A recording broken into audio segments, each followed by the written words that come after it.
আপনি জানেন কি, এক রাজপুত্রের খুনের ঘটনাকে কেন্দ্র করে শুরু হয়েছিল প্রথম বিশ্বযুদ্ধের, যদিও তা নিয়ে রয়েছে নানান তর্ক বিতর্ক। জার্মানি আনুষ্ঠানিকভাবে অনেকটা দায় নিজের কাঁধে নিয়েছে, কিন্তু বেশিরভাগ ইতিহাসবিদই মনে করেন একটি খুনের ঘটনাকে ঘিরে বেশ কিছু জটিল সমীকরণ সৃষ্টি হয়েছিল এবং তার জের ধরেই শুরু হয়েছিল প্রথম বিশ্বযুদ্ধের।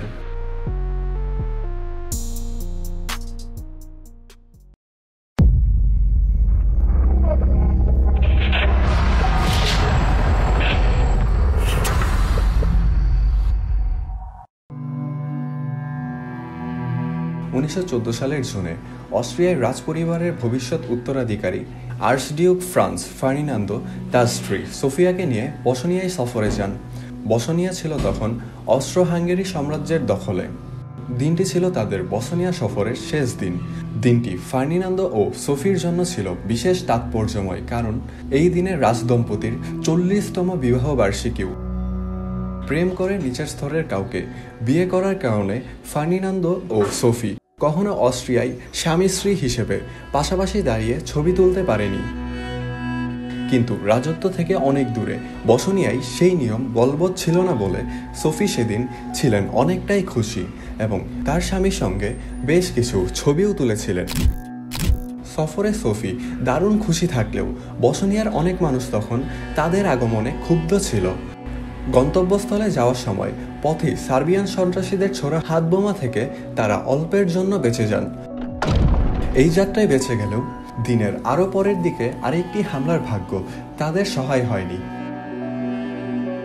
ইউরোপে তখন আততায়ীদের হাতে এমন প্রাণনাশের ঘটনা বিরল না হলেও অস্ট্রো-হাঙ্গেরীয় সাম্রাজ্য এই খুনের ঘটনায় অত্যন্ত ক্ষুব্ধ হয় এবং জার্মানির সহায়তায় 1 মাসের মাথায় অর্থাৎ 28 জুলাই তারা সার্বিয়ার বিরুদ্ধে যুদ্ধ ঘোষণা করে।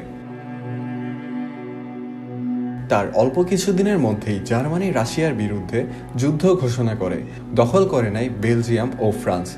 রাশিয়া তখন ছিল সার্বিয়ার বন্ধু রাষ্ট্র। এমন ঘটনা ব্রিটেনের মোটেও পছন্দ হয়নি। তারা জার্মানির বিরুদ্ধে যুদ্ধ ঘোষণা করে বসে।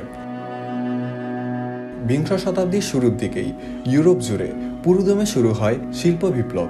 তেল, গ্যাস, কয়লা ও আরও মূল্যবান খনিজ সম্পদ সমৃদ্ধ নতুন নতুন অঞ্চলের উপর নিয়ন্ত্রণ প্রতিষ্ঠার জন্য নতুন নতুন শিল্প ও উৎপাদন প্রযুক্তি উদ্ভাবিত হচ্ছিল।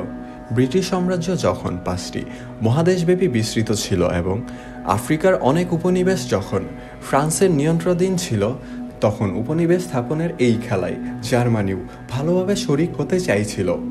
উপনিবেশক হিসেবে নিজেদের অস্তিত্ব আরও দৃঢ় করতে মরিয়া দেশগুলো একে অপরের সঙ্গে উত্তেজনা বেড়েই চলছিল। বিংশ শতাব্দীর প্রথম দশকে ইউরোপের দেশগুলো তাদের সামরিক শক্তি বাড়াতে উদ্যোগী হয় এবং প্রয়োজনে তাদের সেই সামরিক শক্তি প্রদর্শনে উৎসাহীও হয়। ইউরোপের প্রভাবশালী দেশগুলোর সবারই ছিল শক্তিশালী সামরিক বাহিনী। তারা ধীরে ধীরে নিজেদের সামরিক বাহিনীকে আরও প্রস্তুত করার লক্ষ্যে যা যা করা দরকার সবই করছিল। মোট কথা, অস্ট্রো-হাঙ্গেরীয় সাম্রাজ্য সার্বিয়ার বিরুদ্ধে যুদ্ধ ঘোষণার পর সে বছরই অর্থাৎ আগস্ট মাসে ফ্রান্স রাশিয়ার বিরুদ্ধে যুদ্ধ ঘোষণা করে। দ্রুততম সময়ে ঘটে যাওয়া এইসব ঘটনার প্রতিক্রিয়া গ্রেট ব্রিটেনও জার্মানির বিরুদ্ধে যুদ্ধ ঘোষণা করে। ফলে সে সময় সব কয়টি প্রভাবশালী দেশ যুদ্ধে জড়িয়ে যায়। আর এইভাবেই শুরু হয় প্রথম বিশ্বযুদ্ধের।